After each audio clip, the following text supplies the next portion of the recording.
Hello guys नमस्ते। म फेरि पनि अङ्नरबु शेर्पा फेरि पनि डे 6 को भिडियो लिएर तपाईहरुसँग म फेरि पनि आएको छु। हिजो अब मैले डे 5 को भिडियो कम्प्लिट गरेँ। डे 5 सम्म आइपुग्दाखेरि मेरो भिडियो बनाउने कमी कमजोरीहरू मैले अलि थोरै धेरै पत्ता लगाएर मैले सुधार्ने कोसिस गरेको छु।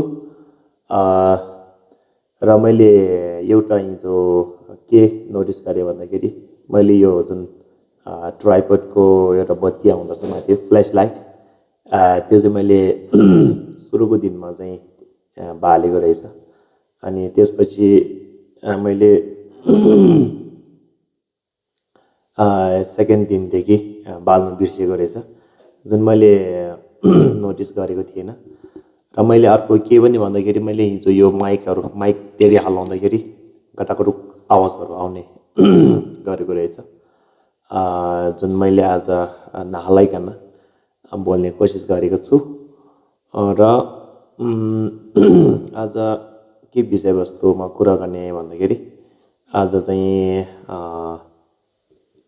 मैले कपाल काटेको छु। र हाम्रो चाहिँ कस्तो हुन्छ भन्दाखेरि हाम्रो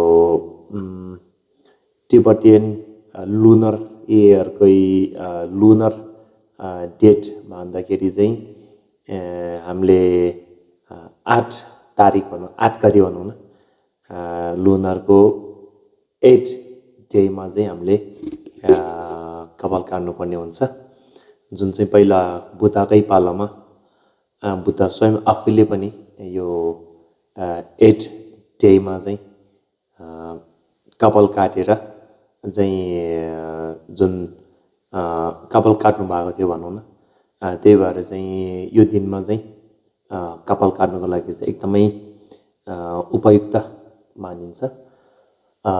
जुन हामीले पनि अहिले यो गुम्बामै पनि यो दिनमा चाहिँ आजको दिनमा चाहिँ कपाल काट्नु पर्ने नियम पनि रहेको छ। यदि काटेन भने फाइनहरू लाग्ने त्यस्तो नियमहरू रहेको छ। त्यही भएर मैले कपाल काटेँ। र अरू मैले के भन्नुपर्छ भन्दाखेरि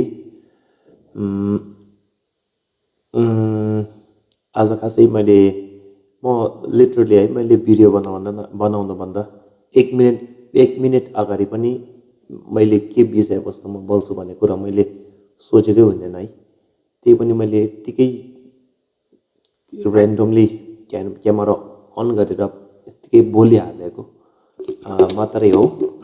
त्यही भएर अलिअलि बिचमा ग्यापहरू आउन सक्छ। र आज मैले यो फ्ल्यास लाइट अन गरेको छु। र मैले तपाईँलाई मलाई एउटा कुरा के भन्नुपर्छ भन्दाखेरि मैले अस्ति 2-3 दिन सायद मैले फर्स्ट सेकेन्ड थर्ड भिडियोहरू चाहिँ मैले डे टाइममा सुट गरेको छु है। डे टाइममा सुट गर्दाखेरि चाहिँ समस्या के आउँदो रहेछ भन्दाखेरि यो जुन झ्यालबाट यो प्रकाशहरू लाइट अलिक धेरै आउने भएको कारणले गर्दाखेरि भिडियो चाहिँ अलिकति डार्क बनाउने रहेछ। त्यही भएर मैले नाइट टाइम चाहिँ चुज गरेँ भिडियो बनाउनको लागि। नाइट टाइममा चाहिँ अलिकति फ्ल्यास लाइटलाई पनि अलिकति सहयोग गर्ने भएको कारणले गर्दाखेरि त्यही भएर झ्यालबाट खासै घामको प्रकाश पनि नआउँदो रहेछ। त्यही भएर मैले राति बनाउन थालेको छु। र मैले अहिले यो भिडियोलाई चाहिँ मैले तुरुन्तै एडिट गरेर पोस्ट गर्नुपर्ने हुन्छ, किनभनेखेरि आज मैले अलिकति ढिलो सुट गरेँ। यो समस्या चाहिँ किन आएको भन्दाखेरि मैले एउटा भिडियो सुट गर्नुको लागि एउटा सर्टेन टाइम स्केड्युल मिलाएको छैन। अब नेक्स्ट टाइम चाहिँ मैले मिलाउँछु भन्ने मैले सोचिरहेको छु है। त्यही भएको कारणले गर्दाखेरि मैले जहिले टाइम फ्री हुन्छ त्यतिखेर सुट गर्ने गरेको छु।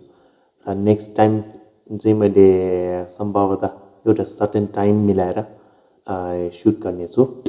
र मैले सायद मैले बेलुकाकै समय चुज गर्छु होला, किन भन्दाखेरि घाम डुबिसकेपछि चाहिँ अलिकति भिडियोलाई चाहिँ यो झ्यालबाट प्रकाश नआउने भएको कारणले गर्दाखेरि अलिकति सुट गर्न चाहिँ मलाई सजिलो महसुस हुँदो रहेछ।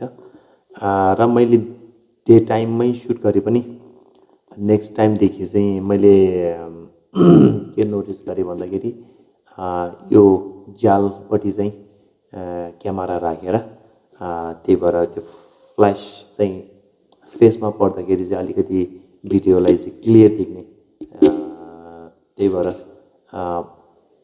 भिडियो क्लियर देख्नुको लागि चाहिँ त्यसले चाहिँ अलिकति हेल्प गर्ने रहेछ।